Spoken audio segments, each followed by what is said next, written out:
पंचायती राज मंत्री ओपी राजभर का बयान। मदरसों में छप रहे नकली नोट। मदरसों में अवैध कारोबार हो रहा, इनकी जांच कराई जाएगी। फर्रुखाबाद में पहुंचे ओपी राजभर ने कहा, आजादी के बाद 38% मुस्लिम को मिली नौकरी। कांग्रेस सपा बसपा ने मुस्लिमों के विकास बाद आज 1% भी नहीं रहे नौकरी में। प्रदेश में 513 मदरसों में नहीं थे बच्चे।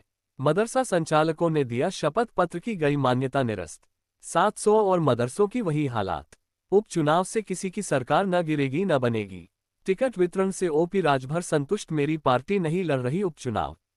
सपा सरकार में 815 दंगे। बीजेपी सरकार के दौरान एक घटना, विपक्ष का काम आरोप लगाना। अवैध मदरसों में छप रहे नकली नोट। नेपाल के पास के इलाकों में अवैध लोगों को पनाहगार बन गए थे मदरसे। बीजेपी विधायक के बेटे के साथ हुई घटना पर दर्ज हुई रिपोर्ट। दंगे में पुलिस की सक्रियता से माहौल नहीं बिगड़ा। एक दिवसीय दौरे पर पहुंचे मंत्री ओपी राजभर। दो उद्देश्य है।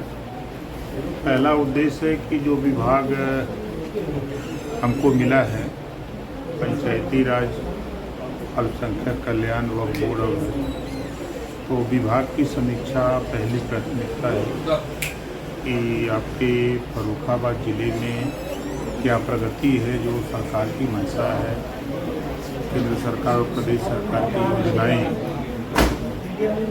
जो संचालित हैं उसमें प्रगति क्या है। पहला तो उद्देश्य ये है।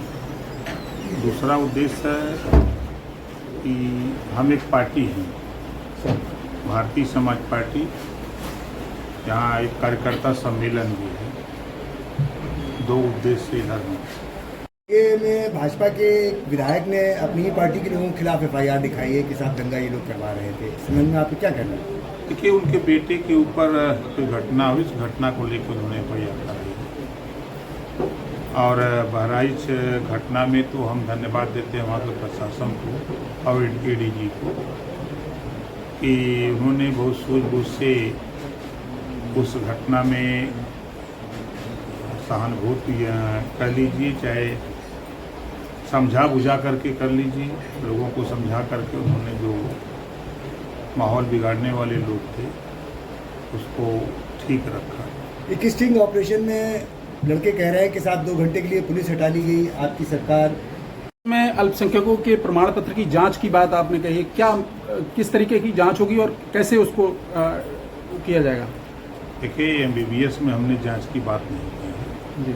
जो अवैध मदरसे चल रहे हैं, ऐसे मदरसे को लेकर के, जैसे आपने देखा है इलाहाबाद में मदरसे में नकली नोट छापे जा रहे हैं। अब नकली नोट छापने के लिए मदरसे हैं।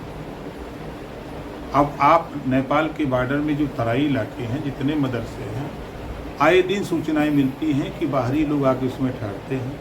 तो मदरसा लोगों को ठहरने के लिए नहीं बना है। 800 करोड़ रुपया सरकार दे रही है, तो वो अल्पसंख्यक समाज की बेहतरी के पढ़ाने के लिए दे रही है। ये नहीं कि तुम हम नोट छापो और नकली नोट छापो और बेचो, इसके लिए नहीं है। उसकी जांच हो रही है। क्या लगता है बॉर्डर क्षेत्र में जो मदरसे हैं उन पर अवैध कार्य संचालित हो रहा है? जहाँ विद्यालय चलना चाहिए, 513 मदरसों ने लिख के एफिडेविट दिया कि हमारी मान्यता रद्द कर दीजिए, हमारे यहाँ बच्चे नहीं हैं, हमारे यहाँ अध्यापक नहीं हैं।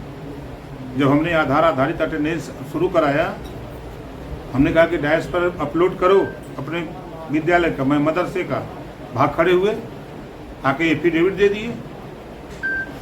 अभी 700 लोग बनवा रहे हैं एफिडेविट देने के लिए। बोर्ड की जमीनों पर कितने पे जियो टैगिंग हो गई है? अभी तो देखिए उसमें कानून बन रहा है, अभी कोई जियो टैगिंग नहीं हो रही है।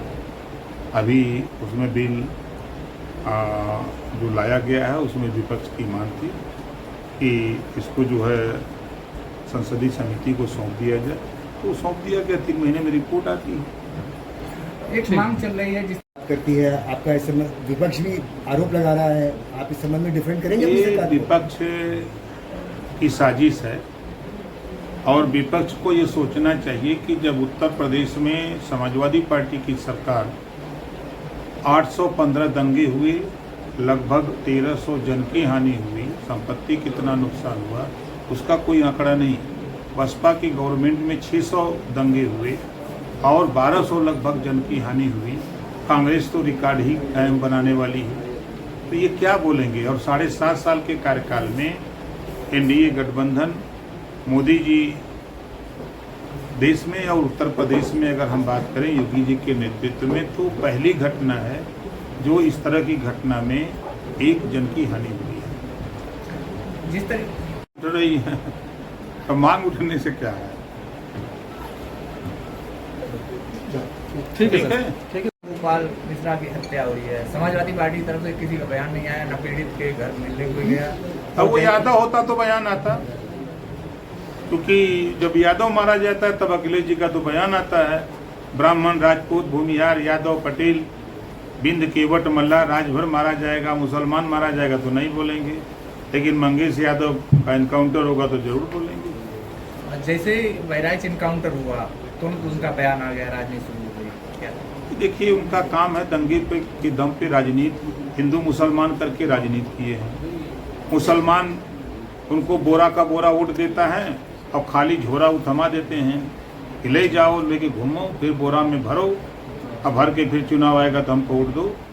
क्या मिला उनको? आज़ादी के बाद 38% नौकरियों में मुसलमान था। कांग्रेस ने विकास किया, सपा ने विकास किया, बसपा ने